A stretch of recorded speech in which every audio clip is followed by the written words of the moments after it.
দেখুন, বৃষ্টির পর আমার প্রতিবেশী গাছেরা কেমন ঝলমল করে উঠেছে সবুজ হয়ে।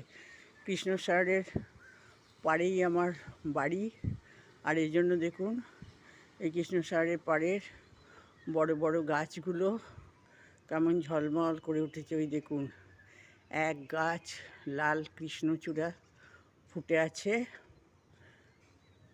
বর্ধমানের মধ্যে যদি কোথাও অক্সিজেন থাকে তাহলে আমাদের এদিক দিয়ে সময় পেলে আসুন।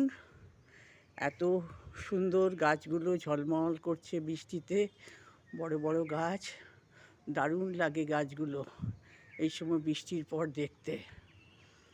ওই দেখুন, কৃষ্ণসাগরের জলও দেখা যাচ্ছে, গাছগুলোতে আমে ভরে গেছে কোনো কোনো গাছ। সবুজ দেখলে চোখ জুড়িয়ে যায়।